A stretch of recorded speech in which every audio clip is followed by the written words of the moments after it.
We're talking with Speaker of the Kentucky House, Representative David Osborne, representing District 59 here in Kentucky. And Speaker Osborne, COVID-19, the coronavirus, it's really altered so much of how we are conducting what we call normal life, and that includes you all in the state legislature, the passing of the one-year budget. So can you talk specifically about the budget that the state legislature passed only a few days ago, and also the way that you all voted on the budget was quite unusual. So can you give us an update on the current state budget that's been passed for 1 year?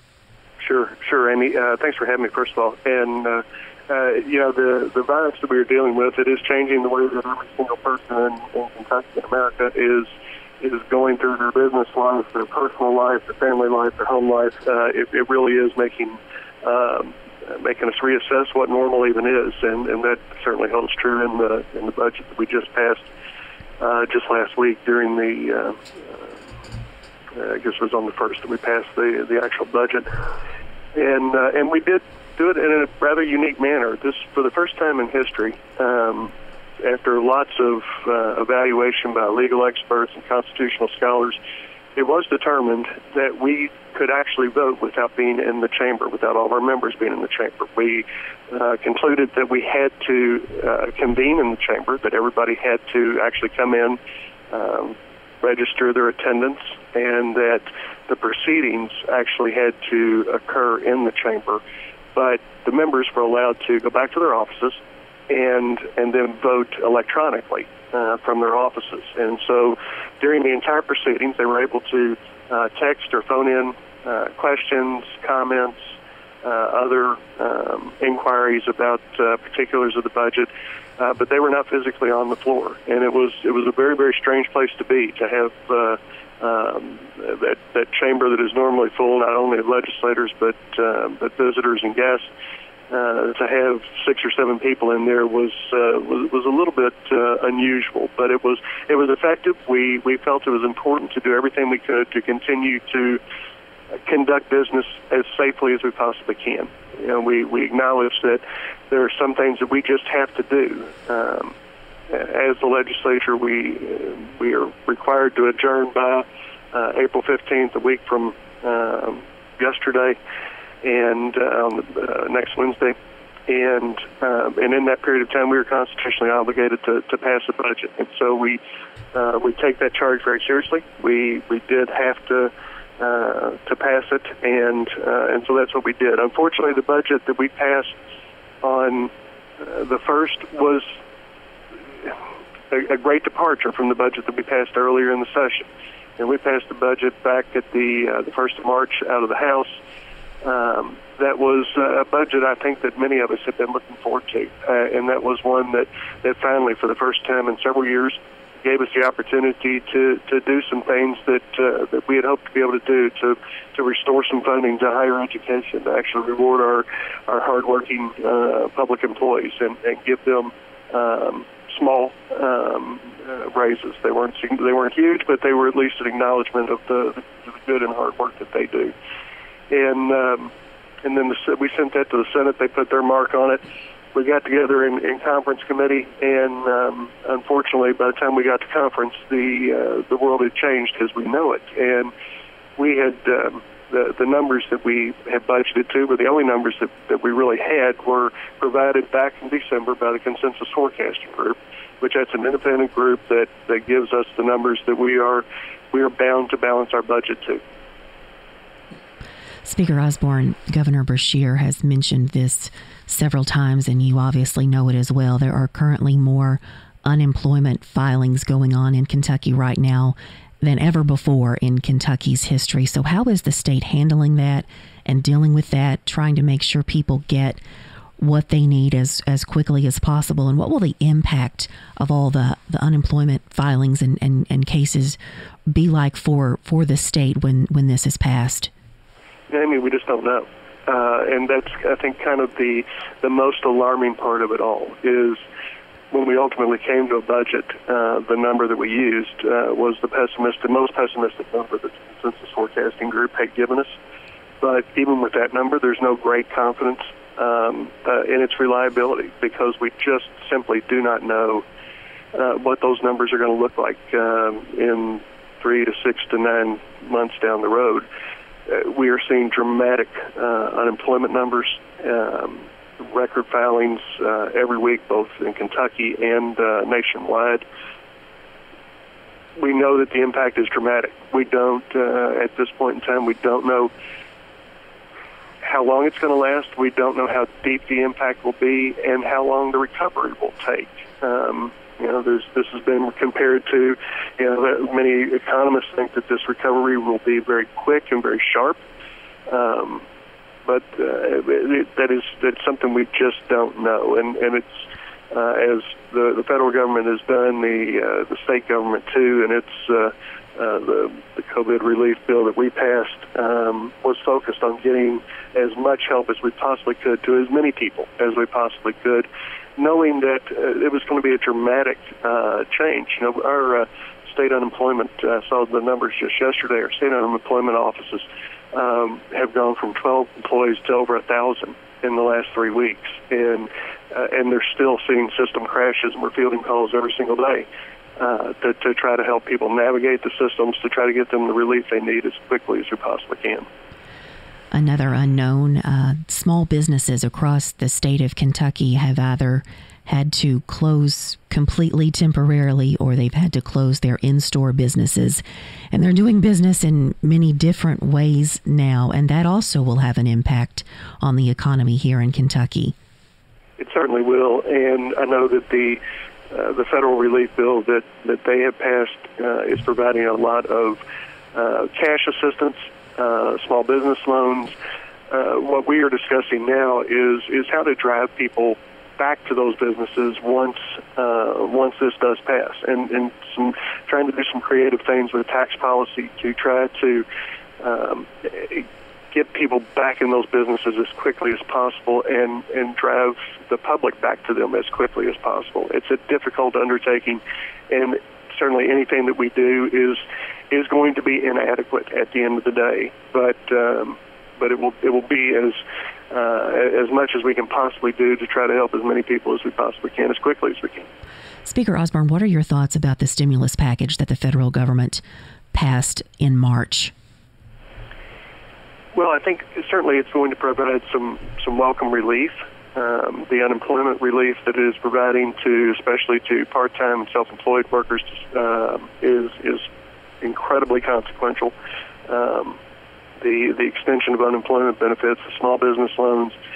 There are many things about the stimulus package that we still don't have complete details. We know that there's going to be significant relief for rural hospitals and the incredible financial hit that they are taking during this time. There's also going to be some relief for both K through 12 and post-secondary education. But again, we're not 100% sure of the strings that are going to be attached to that and the way that those monies are going to have to be directed. Certainly during these budget times, Kentucky, like most states, I guess all states, has to have a balanced budget. We do not have the ability, like the federal government, to print money, and so we are very limited in the number of ways that we can balance our budget, and consequently, in times like this, certainly it's very, very difficult, if not impossible, to raise revenues. So anything that they will give to state stabilization would certainly be welcome as well. Do you anticipate a special session later this year in Kentucky?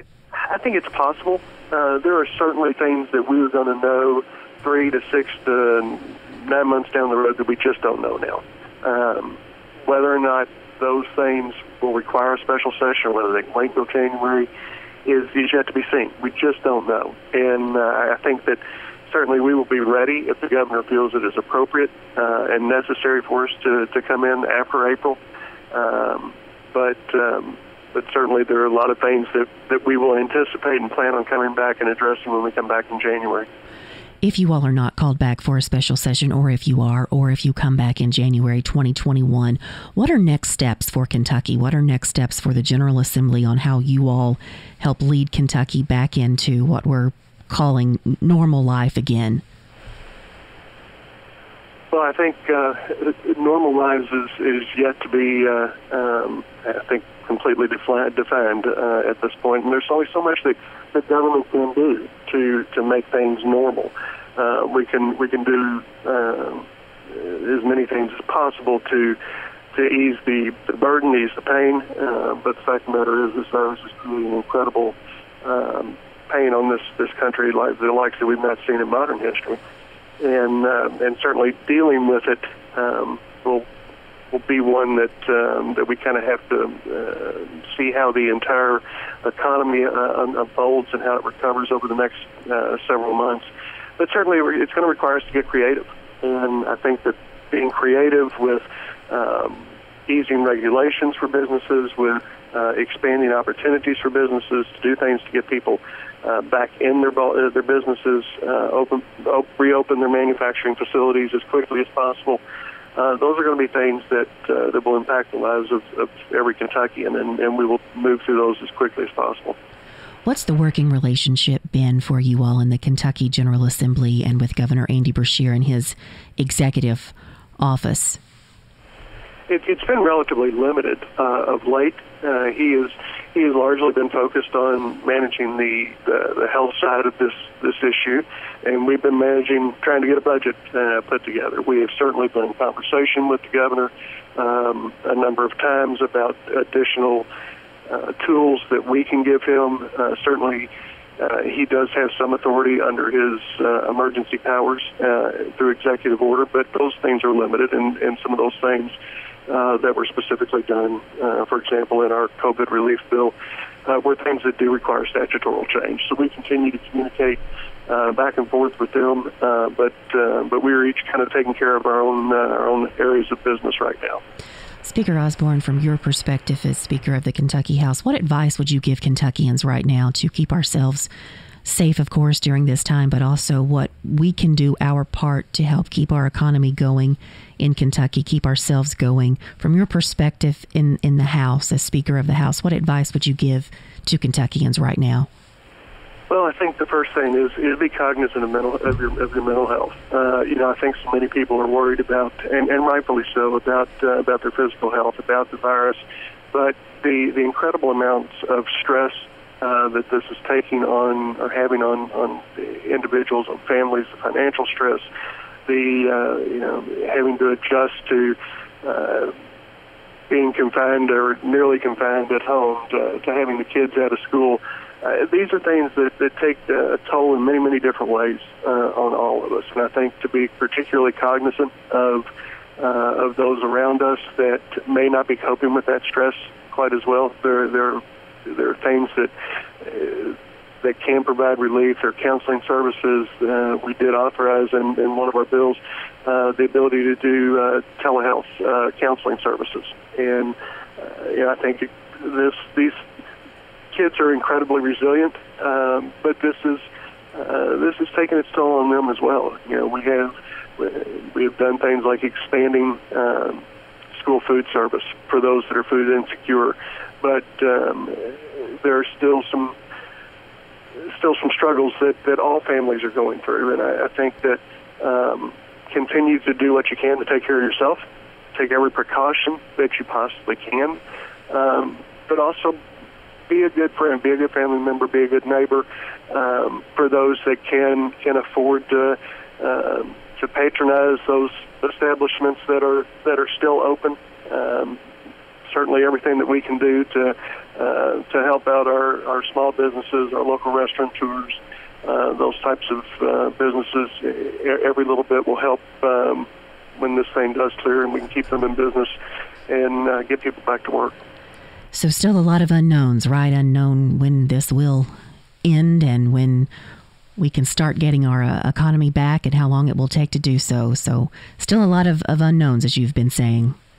There really are. And, as closely as we follow it, it seems like, a couple times a day we get conflicting information as to how quickly this virus has evolved and how quickly or how far through the cycle we are with the virus. I've seen a report that They actually think that in New York they're seeing a much quicker resolution than they expected. Their hospital admissions are down significantly over the last couple days, which is encouraging. I think that they're still concerned about the number of fatalities that are coming, but it appears that at least the number of severe sicknesses are starting to decline a little bit in those areas that were kind of exploding. So the virus got to Kentucky a little later than it did in some of those areas. I think that we were on top of things a little quicker in some of those areas. So I think that